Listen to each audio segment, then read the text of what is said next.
وی چې کله نوح علیه السلام خیری وکړي په خپل قوم باندې وی رب لا تذر علی الارض من الکافرین دیارا، الله په مخ د ځمکه باندې د دې کافرونو یو تن مفریده. دا بددعا وکړه، الله دا کافر هلاک کا، ځکه زه انتظار کوم چې اوس په دوی کې نیکان راورسي، اوس په نیکان راورسي. الله دوی نه چې زیږیږي پیدا کېږي نو کافر او فاسق ته نه پیدا کېږي. الله مخ د ځمکه د دوی نه وزګار کا. د آخري نوح علیه السلام وکړي او الله تبارک وتعالی د نوح علیه السلام اخیری قبول کړي، طوفان راوستو او ټول قوم د نوح علیه السلام الله هلاک. بیا الله تبارک وتعالی نوح علیه السلام ته وفرمایل وی ای نوح پلانکې علاقې ته لاړ شه او هلته د خاورو نه لوښي جوړوه، برتنې نه وي دا جوړوه. نوح علیه السلام هلته لاړ او د خاورو نه لوښي جوړول 40 کاله د لوښي جوړ کړو، 40 کاله بس د الله د طرفه حکم چې جوړوه. نوح علیه السلام 40 کاله د خاورو نه لوښي جوړ کړو. 40 کاله پس الله تبارک وتعالی نوح علیه السلام ته وحی کوي دا مات کا.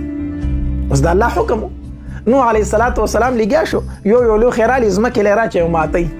خو زړه کې سخت خفه دی چې په دې ما څومره محنت کړی دی، 40 کاله مې دا لوښي جوړ کړو. اوس الله تبارک وتعالی فرمایي چې ماتې کا. دا لوښي راغستل او ماتول خو خفه و.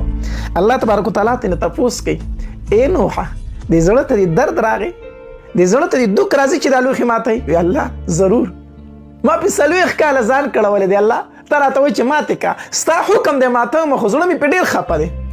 الله تبارک وتعالی ورته وفرمایل وی ای نوح دا کم قوم د پاره چې تا بددعا کړې وه، دا کم قوم چې تا په ما باندې هلاک کو، دا هم زما جوړ شوی مخلوق، دا ما په خپله جوړ کړی و.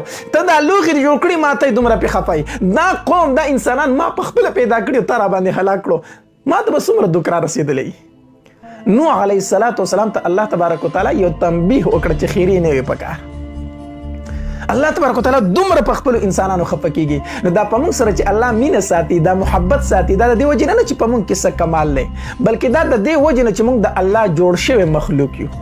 او کوم شی چې انسان په خپله جوړ کړي دا انسان پې خفه کېږي، د دې وجې نه الله تبارک وتعالی په دې خپل مخلوق خفه کېږي.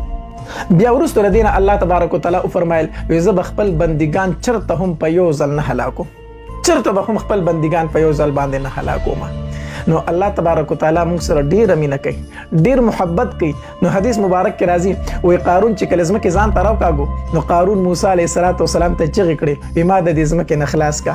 خو موسی علیه السلام به ځمکې ته وی ای ځمکې نورې راوکاږه، حتی در دې پورې چې قارون په ځمکې کې ورننوت هلاک شو. الله تبارک وتعالی موسی علیه السلام ته وفرمایل ای موسی دومره چغې درته ووالې خو ستا پې ترس رانغی، کو ما ته یو ځل ویلی وی چې یا رب ما د دې ځمکې نه خلاص که، ما به خلاص کړی، ما به خلاص کړی، خو بدبخته ما ته چغه نه واله، ما ته اواز نه کو، تا ته اوازونه کولو. الله تبارک وتعالی د خپلو بندګانو سره دومره مینه ساتي، دومره محبت ساتي، دومره مهربانه دی الله تبارک وتعالی په خپلو بندګانو.